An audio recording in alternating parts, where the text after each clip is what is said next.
चयनित JOAIT 939 के अभ्यर्थियों को अभी तक नियुक्ति नहीं मिली है। ये अभ्यर्थी पिछले 3 महीने से लगातार सचिवालय और विद्युत बोर्ड के चक्कर काट रहे हैं, लेकिन अभी तक इन अभ्यर्थियों की ज्वाइनिंग नहीं हुई है। JOAIT 939 में कुल 287 पदों पर रिजल्ट जो है वो घोषित हुआ था और इस पोस्ट कोड में वन विभाग, ग्रामीण विकास, श्रम और रोजगार विभाग में सभी विभाग और बोर्ड में जितने भी चयनित लोग थे उन सभी को नियुक्तियां दे दी गई, लेकिन सिर्फ विद्युत विभाग में चयनित जो 148 अभ्यर्थी हैं उनको अभी तक नियुक्ति पत्र प्रदान नहीं किए गए हैं। वहीं अभ्यर्थियों का इस पर कहना है कि पहले भी रिजल्ट जो है वो आउट हो गया था और ऐसे में 2 साल जो है उसमें बर्बाद हो गए थे और अब जब रिजल्ट आया तो 3 महीने से ज्यादा हो गए हैं, लेकिन उन्हें जो है नियुक्तियां नहीं मिल पाई है और अब पोस्ट कोड की वेटिंग लिस्ट भी जारी कर दी गई है, लेकिन अभी तक ज्वाइनिंग भी नहीं दी गई है।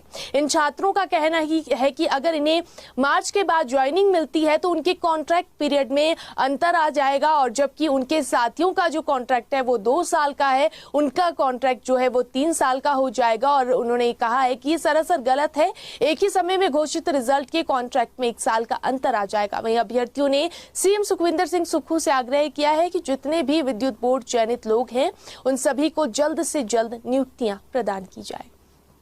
उधर कोर्ट के आदेशानुसार कर्मचारियों के बकाया वित्तीय लाभ जारी न करने के लिए वित्तीय संकट का बहाना बनाने की इजाजत नहीं दी जा सकती। हिमाचल प्रदेश हाईकोर्ट ने ड्राइवरों और कंडक्टरों के बकाया वित्तीय लाभ जारी न करने पर HRTC के खिलाफ ये सख्त टिप्पणी करते हुए कहा कि कोर्ट के फैसले का अक्षरशः अनुपालन किया जाना जरूरी है, वहीं खासकर तब जब निर्णय अंतिम हो गया हो।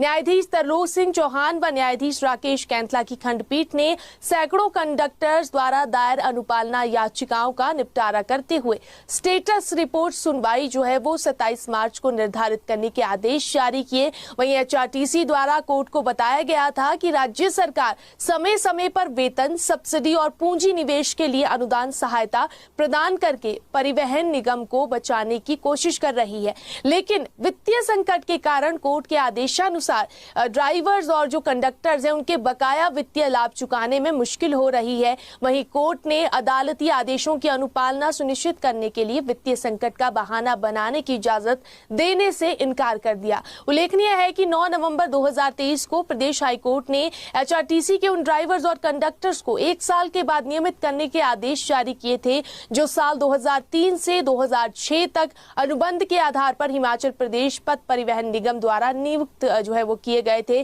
वहीं हाईकोर्ट ने विभिन्न याचिकाओं का एक साथ निपटारा करते हुए ये स्पष्ट किया था कि इन ड्राइवर्स और कंडक्टर्स को नियमितीकरण से उपजे सभी सेवा लाभ 30 अप्रैल 2024 तक अदा करने होंगे। अगर 30 अप्रैल 2024 तक ये लाभ नहीं दिए तो देय राशि पर 6% ब्याज भी अदा करना होगा। वहीं अदालती आदेशों की अनुपालना न होने पर प्रार्थियों को जो है हाईकोर्ट के समक्ष अनुपालना याचिकाएं दायर करनी पड़ी थी। भाग ले रहे हैं। देखिए, JOA लाइब्रेरियन भर्ती कब होगी, बार बार यही सवाल पूछा जा रहा है अभ्यर्थियों की ओर से जो कि 1990 के बैच से अपना इंतजार कर रहे हैं। 1990 का बैच है, बैच वाइज भर्ती कब होगी, आचार संहिता हटते ही इस भर्ती को पूरा कर लिया जाएगा, ये आश्वासन इन्हें सरकार ने दिया था सत्ता में काबिज होने से पहले। लेकिन अब 2 बार चुनाव भी हो गया, आचार संहिता भी हट गई, लेकिन ये पद नहीं भरे जा रहे हैं। 2000 के करीब पद JOA लाइब्रेरियन के खाली चल रहे हैं। स्कूलों में लाइब्रेरी में ताला लटक गया है, बच्चों को लाइब्रेरी की सुविधा नहीं मिल रही है और इनकी उम्र 55 के पार हो गई है। ये बैच वाइज भर्ती का इंतजार करते ही रह गए, तो जल्द से जल्द इन्हें नौकरियां दी जाए। तकरीबन 25,000 डिप्लोमा धारकों की संख्या है और इनका कहना है जब भी सरकार आने वाली होती है, इनकी जब भी विधानसभा चुनाव होते हैं तो हर पार्टी की ओर से इनके साथ वादा किया जाता है कि सबसे पहले JOA लाइब्रेरियन के पद भरे जाएंगे, लेकिन बाद में होता कुछ नहीं है। ये खुद को ठगा सा महसूस कर रहे हैं। जल्दी ही 25,000 डिप्लोमा धारक सड़कों पर उतर सकते हैं अगर ये भर्ती प्रक्रिया शुरू नहीं की जाती है।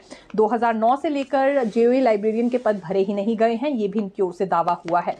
अभी देखिए, हाल ही में एक जानकारी सामने आई थी कि हिमकेयर सेवा भर्ती और प्रमोशन नियमों को भी प्रभावित करने की कोशिश ना की जाए। NPS के दायरे में जो कर्मचारी हैं उनके DA का एरिया जल्द से जल्द अदा किया जाए सरकार की ओर से, ये भी इन्होंने सिफारिश की है। हालांकि देखिए, पिछले कई दिनों से ये मांग दोहरा रहे हैं लेकिन पूरी होती हुई नजर नहीं आ रही है। बिजली बोर्ड के हालात ठीक नहीं हैं, हर विंग के कर्मचारी